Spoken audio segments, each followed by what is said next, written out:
Ezihamba phambili indaba namuhla kushona Ababili bewelwa Udonga kukhala ngobugebengu Endlangubo kanti kwethula lezokuxhumana eMzumbe.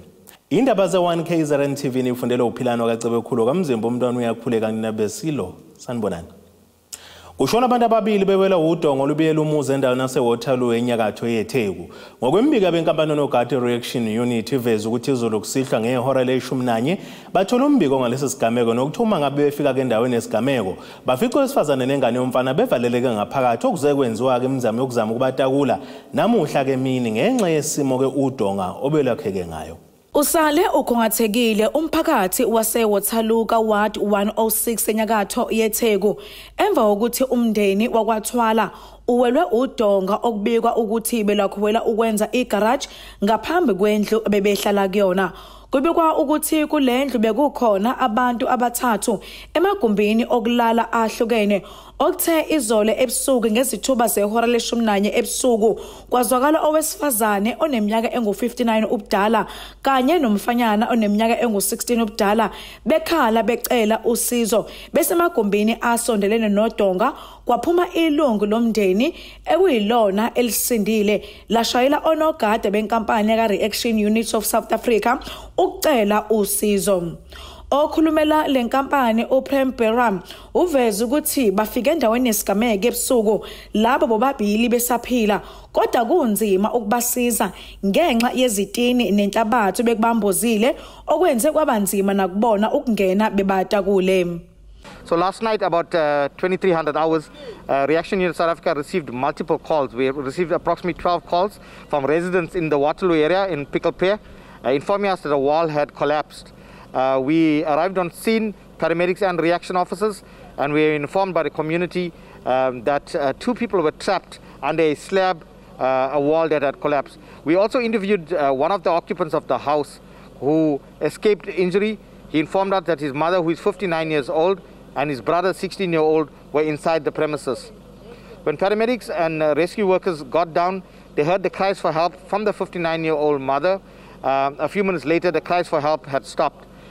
We then called out the South African Police Services, Search and Rescue, and the Tikwini Fire and Rescue.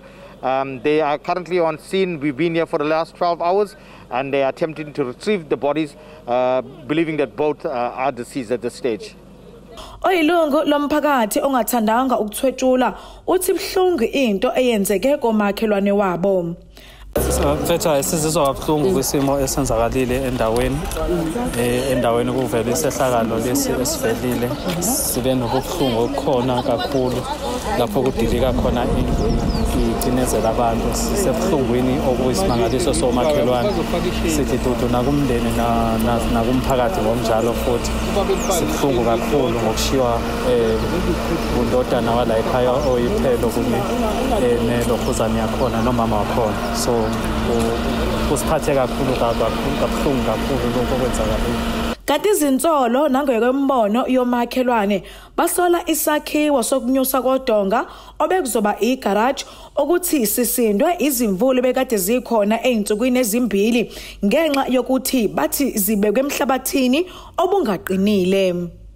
Ngotebogosibisi wezindaba ze1KZNTV ngibika ngiseWaterloo enyakatho yeTheku.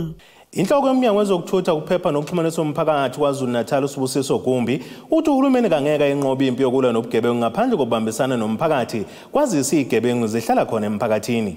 uGumbi usho kanjena ngenkathi ke ehambele endaweni yaseNdlangubo eshowe enyakatho kwaZulu-Natal namuhla ukuyoxoxisana nomphakathi wakuleya ndawo ngokudlanga kobugebengu endaweni. Lena indawo yaseNdlangubo ngaphansi komasipala umlalaze eshowe enyakatho yesifundazwe kwaZulu-Natal kukule ndawo kokudlange khona ubugebengu okuhlanganisa ukungenelwa kwabantu ezindlini baphucwe impahla ukwebiwa kwemfuyo kanye nokunye. Isonakele isizathu esiholele ekutheni umnyango wezokuphepha komphakathi esifundazweni kwaZulu-Natal uhambele kule ndawo uzoxoxisana nomphakathi ukuze kuqhanyukwe nekhambi ekulweni nalenkinga. Inhloko yomnyango wezokuphepha komphakathi esifundazweni kwaZulu-Natal uSibusiso Gumbi uthi uhulumeni angeka inqobe inkinga yobugebengu uma engasebenzisani nomphakathi. Umnyango wezokuphepha nokuxhumana komphakathi uholwa uMSC uNkonyeni uphumile namhlanje ula endaweni yaseNdlangubo ukuzokhuza umhlola lesokhuza la umhlola wobugebengu. Kuye kwafika imibiko eminyangweni uveza ngokusobala ukuthi abantu bangaphansi kwenkosi ubiyela abaphathekile kahle. Kunezigebengu nje ezibahlalisela ubhojozi. Sizwile ukuthi abanye bayashawa, abanye bantshontshelwa impahla, abanye bayabulawa, abanye bayahlukunyezwa nje kufunwa ibhamu indawo yonke le. So umnyango ke hlangane nophiko lwamaphoyisa ukuzoqinisekisa ukuthi sizoveza ngokusobala ukuthi umthetho kumele uthathe indawo yawo. Izigebengu nezigilamkhuba kumele iboshwe. Siqinisekise futhi ukuthi namacala avuliwe ayalandeleleka ukuze sibheke ukuthi bonke abantu abathintekayo bayaboshwa. Bese futhi sikhulumisana nomphakathi ukunikeza nawo ithemba sibuye sicela ukuthi nawo njengomphakathi unendima okumele uyidlale ekulweni ubugebengu. Ngoba uma ubheka izibalo ziyaveza ukuthi obunye bobugebengu benzeke ebusuku lapho kusuke kulelwe khona. Njengoba wazi ukuthi amaphoyisa wabi khona emizini yethu. So kusinikeza indima nathi njengomphakathi ukuthi istructure ikhona ziqinisekisa ukuthi ziyafundisa abantu ngokuphepha ukuze abantu makukhona abakusolayo bekwazi ukuthi bebike. Khona manje lo somkhanda uphinde wanxusa umphakathi njengoba sibheke kwimpela sonto ukubhalisela ukuvota ukuthi uphume ngobuningi uyobhalisa uphinde uhlole namagama awo ukuthi ayavela ohlwini lwababhalisile. Phakathi nje sifuna ukuqinisekisa ukuthi yilungelo lawo kusasa nangesonto ukuthi bephume beyobhalisela ukuvota ukuze bekwazi ukuthi benze isiqinisekiso sokuthi bayaparticipate kwintando yeningi. Sifuna ukubaqinisekisa ukuthi uMEC uNkonyeni ehlangene nokubambisana no-Provincial Commissioner uMkhwanazi bayidevelopile iplan yokuqinisekisa ukuthi umphakathi uyaphepha. Ngakho abaphume nje ngobuningi babo bekhululeke ukuphepha ezokuphepha izobe zitshalwe yonke indawo ukuqinisekisa ukuthi konke kuhamba kahle. Kanjalo nama-volunteer omnyango wezokuphepha kanye nama-volunteer akwa-COCTA azobe ephumile nje ukuqinisekisa ukuthi wonke umuntu uphephile. Nginguphiwe Mthembu wezindaba ze1KZNTV. Imeya kamasipala umzumbe ogwini oseningizimu KwaZulu-Natal uLondolo Zungu segxeka ukwanda kwezinga lobugebengu endaweni yakwaMgaya ogwini oseningizimu KwaZulu-Natal njengokuthi liba nomthelelo ekutheneke kugqozisa ukuhlinzeka komphakathi ngeinsizi kakhulukazi zezobuchwepheshe besimanje uGwabeni usho kanjena ngenkathi ethula uhlelo lwezobuchwepheshe bokuxhumana nge-internet phecelezi Wi-Fi kumphakathi wakule ndawo eqhelene nedolobha ngenhloso yokusondeza ezobuchwepheshe emakhaya. Imeya kamasipala umzumbe ukhansela uLondolo Zungu uthi njengomkhandlu indaba ye-Fourth Industrial Revolution abagcini ngokuyikhuluma kuphela kepha sekuyisikhathi ukuthi umphakathi uzibonele ngokwawo. Esamba ngayo nje iprogram yakho IT la sambela khona indawo ezisemakhaya sithe masifika la sibona abantu abasha ngekathi siza ngeimbizo ba raise into yokuthi bayafisa ukuthi kube khona iWi-Fi ngoba ayikho into eyinkinga njengokuthi la abanayo enye indawo even ngathiwa umuntu ufuna ukwenza iCV abakwazi ukwenza ngenxa yokuthi bakude kakhulu namadolobha. Babekuriza eimbizweni ngakho ke namhlanje cha sesiphendula lezi zinto ababezisho ngoba ikakhulukazi zaziraizwa abantu abasha.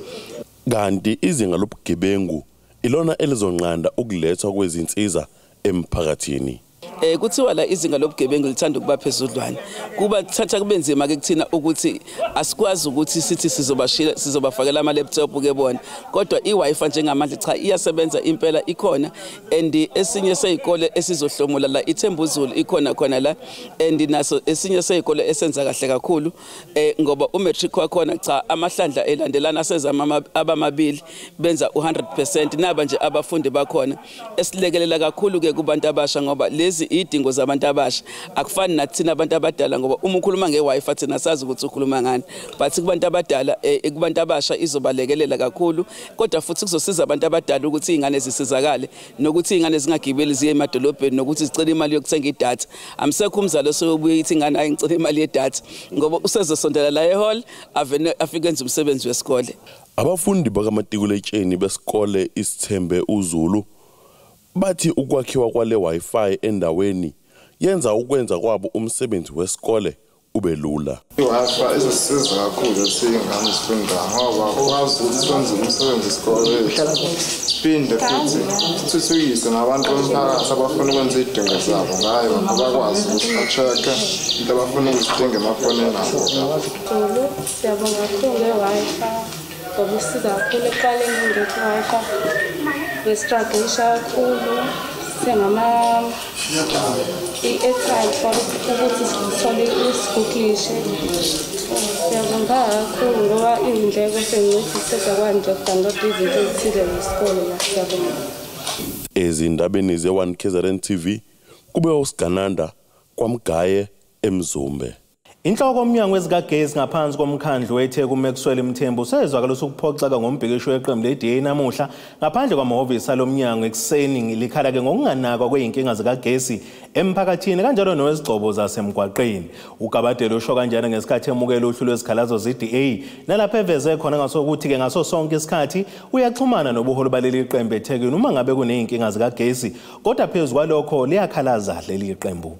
Ukuhlupha kagesi eThekwini ezindaweni ezahlukene kanye naseyigqobeni zemgwaqo kwenza iqembu i-DA eThekwini namhlanje labamba umbhikisho nokuthula ngaphandle kwamahhovisi okagesi eThekwini bese bafuna kulungiswe izinkinga zikagesi kulungiswe ukungabanjwa kwezingcingo zabantu ema-call center kagesi uma befona becela usizo.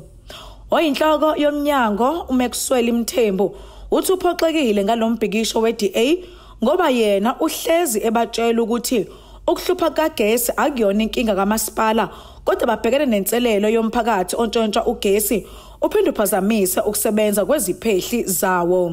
Khona isikhathi la khona ngabizwa khona i-DA mhla ka-18 August ngazohlangana emhlangano we-caucus khona kwakhona ikhansela elibizwayo elumuholi kwi-DA ukukhansela yogesi government uyogesi mayibizwa wangafuna ukuza waletha umbiko othi cha yena wakha ama-street light ayakhandwa akadinga ukuza emhlanganweni samiyeka saxoxa thina abanye sikhona emhlanganweni saqhubeka nomhlangano namhlanje ngamanga athi wena phambili lo muntu engitsho ngimshona olwayo izimpi ze-street light athi siyakhandwa kodwa uyena osho ukuthi akafuna ukuza emhlanganweni ebesebhizi ngala sibiza kwama-Zoom meeting asikhokha zama-Zoom meeting kune-caucus meeting ebizima kutshengisa khona ukungazwana khona leli qembu lilodwa leli engathi khona ingxabano ekhulu phakathi kwabo.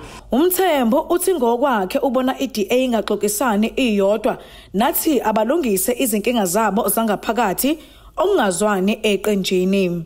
Abanye basifuna ngapha ko-Zoom abanye basifuna sihleli lapha ngaphakathi emhlanganweni thina kodwa ngokamasipala sazi ukuthi umhlangano osemthethweni yilo mhlangano esibizwa kona usuke uyi-caucus sibizwe sihlale phansi nabo abaphathi bethu sikhona ukusho ukuthi kwenzakala ini kuma-departments wethu lokho-ke sikwenzile ingakho-ke sinempoxo enkulu kuthina njengabantu bakagesi ukuthi cha babo engathi abantu laba be-DA kukhona ukungahlangani nokungakhulumi baxoxisane ngezinkinga zabo. Usotswebhe we-DA yeThekwini uThabani Mthethwa uthi impela bayaxhumana nomasipala kodwa uhlezi wenza izithembiso ezingekho. Kuqinisa ukuthi siyaxhumana kakhulu nomphathi uMaxwell Mthembu kodwa sisuke singaxhumaneli ukuthi sifuna ukukhuluma nje kuphela kugcine kungenampumela.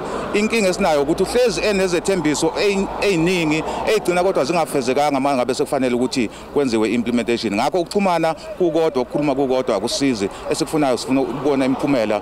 Kanti lo masipala uthembise ukuphendula maduze kwizikhalazo ezethulwe iyona i-DA. Ngodaba Sibisi wezindaba ze-1KZNTV ngibika ngiseThekwini. Ukwanda kwezehlakalo zokuhlaselwa kwabaholi bendabuko sekuholele ekutheni amakhosi kanye ney'nduna ngaphansi kwesifunda iKing Cetshwayo enyakatho kwaZulu Natali babamba umhlangano obusemthonjaneni namuhla ekuseni ngenhloso yokuthola ikhambi kule nkinga. Engxoxweni ekhethekele neziko lezindaba uNdunankulu wesizwe sakwaMadlebe uBagiye Mkhize uthi udaba lokubulawa kwey'nduna balingasetshenziswa ukudala uqhekeko phakathi kwey'nduna namakhosi njengoba kuney'nhlaka ezithile ezikhomba ngenjumbane amakhosi kulokhu. Amakhosi ngaphansi kwesifundo King Cetshwayo kanye nezinduna zawo abe nomhlangano wokudingida izingqinamba ababhekene nazo okuhlanganisa ukubulawa kwamakhosi kodwa kakhulukazi ukubulawa kwezinduna zamakhosi njengoba kazilokhu zande izigameko zokubulawa kwabo. Kuyavela ukuthi izinduna zithathamisana nalezi zinhlangano ezisungulwayo ezizibiza ngokuthi ke zimeleke izinduna ngoba ezinye zazo ziphendla udlame kanye noqhekeko phakathi kwamakhosi kanye nezinduna ziphikisane nalokho okushiwo ngamakhosi. Buka manje sekunemhlangano kade ngizwa nje manje kuthiwa kukhokha u500 rand lo 500 awuwazi ukuthi uya kuphi ngoba ngenxa ukuthi sithola le mali sekufuneka manje siphose into solwisana ngayo silwisene ngobukhosi asivumelani thina ngokuthi inkosi isitha kithina ngikhona nje ngakhonjwa inkosi ukuze ngibe induna ngikhona nje ngimele inkosi akukho ngikwenzayo nesinyathelo ngisithatha ngaphandle kwenkosi ngihamba nenkosi ngaso sonke isikhathi uma ngenza sifisa ukuthi lenhlangano yethu ime uNkulunkulu ngathi ngayibusisa ibe njalo ukuthi ikwazi ivuse ubuzulu kuthi ngisho emlandweni uZulu ngibehlonishwa kangaka kume njalo ukuthi uZulu wayekhona nathi sishiye kukhona singathi ufe ngathi. Izinduna zigxeke kakhulu ukubulawa kwazo njengoba ke sekuyinsakavukela umchilo wesidwaba kodwa ke ezigxaka kakhulu ukusetshenziswa kokubulawa kwazo njengento zodala uqheko phakathi kwamakhosi kanye nezinduna ngoba ke kunezinye izinhlaka ezisola amakhosi ukuthi anesandla ekubulaweni kwezinduna nabathi ke kubakhathaza kakhulu. Sifisa ukuphikisana kakhulu nalaba abagijima beyokhuluma emisakazweni befeze ukufa kwenduna bekwenze sengathithi amakhosi abeke induna anesandla ekufeni kwenduna yilokho kakhulu kusikhathaza siyafisa kakhulu ukuphikisana nakho siyafisa futhi laba abakhuluma lokhu uma benabathile ababakhohlisako noma abame ngemva kwabo ngoba kuyindlela yokulwisana nobukhosi besebenzisa bona sifisa ukuthi bekuyeke ngoba kungamanga futhi ukuhlambalaza ukuthi inkosi ingafika ibeka induna khona lapho bisiphinda inkosi kutholakala ukuthi ma kufa induna bese kunukwa inkosi. Umkhize uqhuba uthi ke nalezi izinhlangano ezizibiza ngobumbano abahambisane nazo ngoba yizo lezi ezihamba zikhuluma kabi amakhosi.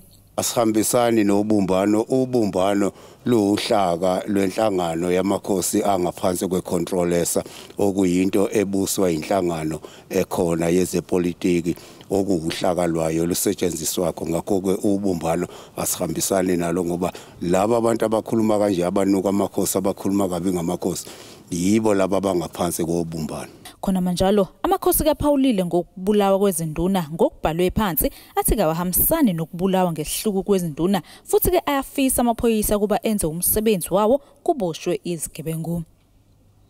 Lezi ke izindaba z1KZNTV mina ngingusamkeliswe Nqulunga bika ngisemthonjaneni eMelmoth.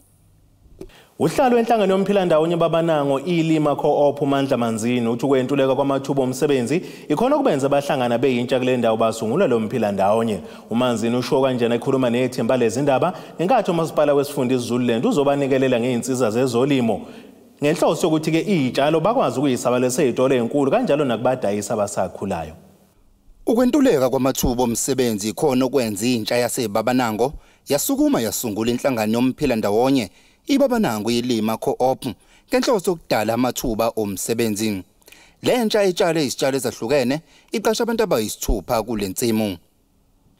Uhlalo lenhlangano uMandla Manzini uthi basebenzisana kakhulu nemeya umasipala wesifunda iZululand njengoba ibavakashele ukuzobanika izinsiza ezobalekelela ekuthini bakwazi ukuqhubeka nokutshala. Imbangela yokuthi sikwazi ukuqala le nhlangano yezwe sasi amathuba emsebenzi awekho so sifuna ukuthi amathuba emsebenzi akwazi ukuthi siziqashe thina sikwazi futhi ukuthi siqashe nentsha yalapha eBabanango so ingakho ke sakwazi ukuthi siqale le cooperative. Siyasebenzisana kakhulu nomhlonishwa umeya okuyena ke osilekelelayo. Cabanga ukuthi nosizo abazosinikeza lona namhlanje lizokwazi ukuthi siqashe more intsha yethu ezokwazi ukuthi ithola amathuba emsebenzi. Imeya umasipala wesifunda iZululand enyakatho nesifundazwe KwaZulu-Natal uThula Sizwe Buthelezi uthi basivulile izandla kubantu baseZululand namaphethelo abafisa ukutshala njengoba bekwazi ukuthi bakhiphe izimbewu kanye nogandaganda ukuze bakwazi ukuziphilisa. Ubuthelezi uveza ukuthi lentsha yomphilandawonye bazoyisiza ngezimbewu ogandaganda kanye nemali ukuze baqhubeke nokutshala. Uhlelo esithi iZDM planting season sikhuthaza abantu bakithi ukuthi balime batshale ukuze bakwazi ukuzondla bona nemndeni yabo. Sizokwethula ke ogandaganda lapha emphakathini waseBabanango sishiye nembewu khona imbewu yamazambane umbila ubhontshisi sikhuthaze kakhulukazi abantu abasha abaqale le project yokuyitshalela izithelo ukuthi baqhubeke baye phambili. uManzini womphila ndawonye uveze ukuthi izitshalo zabo esihlanganisa isipinashi, ikabisha, amazambane kanye nokunye bayakusabalalisa izitolo ezahlukene kanjalo nako somabhizinisi abasafufusa kanti bese enxusa nentsha uba isukumi ibhukule ingalindi ukuqashwa. Umuntu ohlele ekhaya mhlawumbe une qualification mhlawumbe akawuthola umsebenzi naye angaqala i-project akufanele noma ngathiwa uzoqala i-project aqale noma ezolima angaqala noma ngabe liphi business mangabe yena enentshisekelo ukuthi ufuna ukuthi aphume kulobugqila bongathola amathuba emsebenzi naye angakwazi ukuthi aqale ibusiness lakhe. Into ofanele ukuthi uyenze ukuze ibe khona impumelelo kufanele ukuthi ubekezele ingqinamba ikhona njenge i-funding ayitholakala. Umasipala iZululand ushiye izitshalo kanye nogandaganda abazosiza kakhulu umphakathi ofuna ukulima kule ndawo. Ezindabeni z1KZNTV kubikuthi abantu maphumulo eBabanango. Isifundazwe KwaZulu-Natal sahamba phambili ngezibalo eziphezulu zabantu asebehaqwe igciwane lokuvethe. Isifundo esihamba phambili ngasebethelelekile ngaleli igciwane ngesaseThekwini kulandela ikhincetshwayo kube iZululand umkhanya kude umgungundlovu kugcineke ilembe. Kwenzeka lokhu nje uhulumeni wokulesifundazwe umatasatasa nemkhankaso okukhuthaza abantu ukuthi bagomele leli gciwane nokho kubuka abantu besemadolonzima ukuyogoma. Iziko lezindaba exoxisane nabantu besifunda esihamba phambili ngabahaqwe ukuvethe okuyithe ukuzulu sebegomile yini noma yini eyenza babe madolonzima ukuyogoma kanti babe sebebeka kanje. Angagomi ngoba bengilongisaba isikhathi esiningi phela lento ifike ngokuthi vele kusho ukuthi siyabulawa abamhlophe nami ngesaba ke nami shuthi belo begoma ke begoma abantu nalokho kuloko ekhaya lokuthiwa khona sebegomile kodwa bashonile ngazi noma yiko noma ngempela mhlambe lumjovo obulalayo. So kusho kona angayi ukuthi ngoba mhlambe ngithi ngeke ngiye uma ngabe ngibona ngempela njengoba sengiqala ukubona ukuthi bakhona abaphilayo kodwa belongusaba ngempela mina ngingafisa ukuya kodwa kwamanje sengingaya ke ngoba sengiyabona bakhona abaphilayo nomfethu seke waya ngiyambona ukhona uyaphila yabo. Emva kokugoma ayangibonanga inkinga ngisizwa ngikhululekile nje kakhulu kwathi makuthiwa kuyagonywa sekugonywa abantu abano60 nami nganikela khona ngabhalisa ngagoma angibonanga inkinga futhi njengomuntu ophethe ibandla ngibone kufanelekile ukuthi mangiqale mina ukuze babe ngibe isibonelo kubantu ukuthi kuyagonywa ukuze sizivikele gome ngefayeza ngama symptoms goma futhi kuleli zinga lethu age of 17 asikavumeleki angizozama ukugoma ngizozama ngeke ngibe neCovid mina ngoba ngindoda ngistrong. Ake sibheke engosini yazomnotho.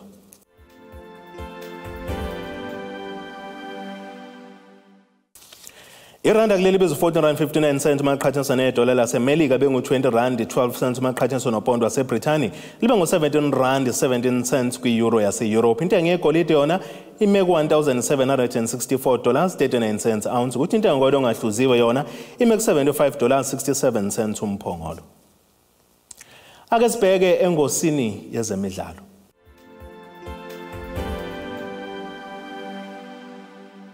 Iqembu elisha kuligi yeGlad Africa Championship iTS Galaxy lithi selulungile ngabomvu umdlalo walo neMamelodi Sundowns enkundleni ke iLoftus Versfeld kulempela sonto.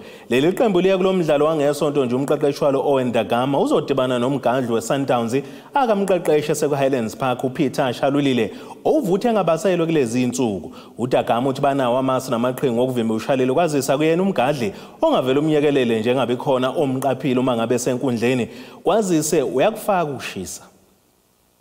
Ake sibheke naso isimo sezulu esingalendele kosukwini lakusasa.